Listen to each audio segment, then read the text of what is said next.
The election is more than a year away, but the race to succeed Governor Ron DeSantis is speeding up tonight. 10 Tampa Bay political reporter Aaron Parsegian is joining us, and you had a chance to sit down with one of the early front runners, Congressman Byron Donalds, and he has raised, millions in just a few months? Yeah, we're still real early in this cycle, but the Naples Republican is working to keep that momentum going, and he's doing so with an endorsement from President Trump.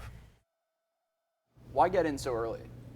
Well, actually, the plan was not to get in as early as I did. But when President Trump tweeted out his full endorsement for my candidacy, the timetable changed. And I think in a good way, this has really helped a lot. Republican Congressman Byron Donalds is now 4 months into his campaign for Florida governor, one he says is focused on keeping Florida free while tackling the issues leading to a spiking cost of living. Working with some of the reforms that have already been done by Governor DeSantis in the legislature, which the early reports are that premiums are starting to stabilize and come down in some instances. We want to build upon that to further find ways to bring new carriers into the state, to bring more carriers into the state so we can push down insurance premiums as much as we can. And while he praises Governor Ron DeSantis' leadership, the governor publicly dissed Donalds earlier this year while boosting his wife, First Lady Casey DeSantis, who's reportedly considering a run herself. What is that relationship with the governor?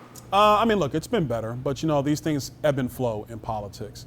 At the end of the day, I think if you compare my record and compare my record to the governor's record when he was in Congress, or even the things that he's supported while he's been governor of our state, and he's done a tremendous job, by the way, we agree politically, we agree philosophically. And on one of those things is where they last were together, the opening of Alligator Alcatraz, a controversial migrant detention center in the Everglades, a costly project spearheaded by the state that Donalds believes is worth the hundreds of millions in price. The cost pales in comparison to the long-run cost of keeping illegal aliens in the United States when our cities and our states do not have the budgetary capacity to keep them over the long term. And over the next few months, he's planning to meet voters in all 67 counties, sharing his message to meet needs of continued growth, modernize infrastructure, and keeping state spending under control. It's about making sure Florida maintains itself, maintains its ethos, and that's what I'm focused on, and I think that's what really brings everybody together, regardless of their political party.